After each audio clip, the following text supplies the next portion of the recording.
Hello dear student, कैसे हैं आप सब। आशा करती हूँ आप सब बहुत अच्छे होंगे। तो बच्चों, आज हमारी हिंदी की क्लास 3rd का चैप्टर नंबर 6 से स्टार्ट करते हैं। हमारे चैप्टर का नाम है बच्चों जुम्मन मियाँ का पजामा।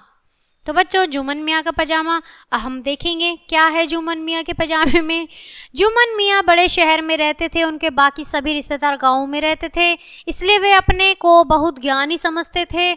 उनका विश्वास था कि बार बार कहने से ही बात का पूरा असर होता है, इसलिए वे जब भी लोगों से बातें करते थे तब एक ही बात को बार बार समझाते। जुम्मन जी लंबे चौड़े व्यक्ति थे। एक बार उन्होंने अपने पजामे सिलने के लिए दर्जी को कपड़ा दिया। दर्जी भी ठहरा उन्हीं की तरह होशियार। दर्जी ने बिना नाप लिए ही जुम्मन मियाँ का पजामा सिल दिया, जिसे पजामे थोड़ा लंबा बन गया। जुम्मन मियाँ ने पजामा पहनकर देखा तो बहुत परेशान हुए। उन्होंने सोचा क्यों ना इस घर पर ही ठीक कर लिया जाए। दर्जी को सही करने दूंगा तो फिर 8-10 दिन लगा देगा। आमतौर पर बच्चों हम भी ऐसे करते हैं कि जहां हमने अपना कुर्ता, सूट, सलवार, कमीज, शर्ट कुछ भी सिलवाया है तो हम सोचते हैं दोबारा देंगे तो वो फिर से टाइमिंग लेंगे। तो इसलिए उन्होंने भी यही सोचा कि मैं इसे घर पे ही ठीक कर लेता हूँ। ठीक है। अगले दिन काम पर जाने से पहले जुम्मन मियाँ अपनी बेगम से बोले, अरे बेगम सुनो, दर्जी ने मेरा पजामा बहुत लंबा सिल दिया है, इसे काटकर 4 अंगुल छोटा कर देना। हाँ हाँ ठीक है, शाम तक हो जाएगा, बेगम ने अपना काम करते करते वहीं से जवाब दिया। जुम्मन मियाँ ने सोचा कि बेगम तो 2 मिनट में ही सब बात भूल जाती है। उन्हें याद रहा न रहे तभी बरामदे में बड़े बेटे की बहू दिखाई दी। वे बोले, बहू सुनो, तुम्हारी अम्मी तो ठहरी भुलक्कड़, मेरा नया पजामा 4 अंगुल छोटा कर देना, भूलना मत।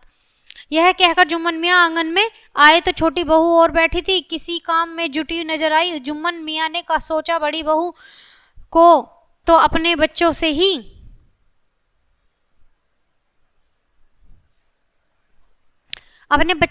काम में जुटी हुई नजर। जुम्मन मियाँ ने सोचा बड़ी बहू तो अपने बच्चों से ही फुर्सत नहीं मिलती, उसे वक्त मिलना मुश्किल है, इसलिए छोटी बहू से बोल देता हूँ। उन्होंने ऐसा सोचा।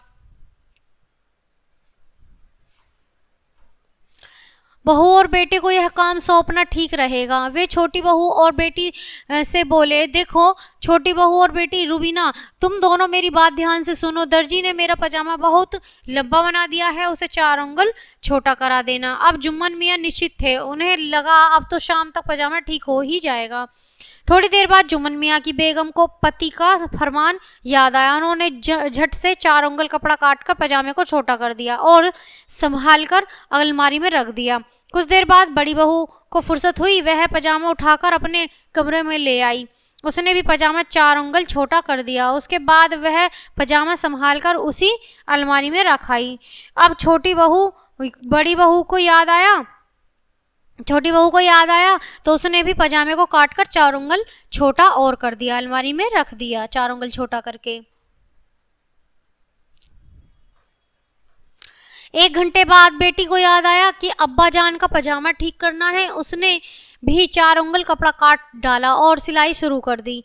उसी समय जुम्मन मियाँ बाहर से लौटे। उन्होंने बेटी को पजामा ठीक करते हुए देखा, वे बहुत खुश हुए। मन ही मन बोले, बेटी ही बाप का ध्यान रखती है। बेटी ने सिलाई पूरी की और पजामा अपने अब्बाजान को दे दिया।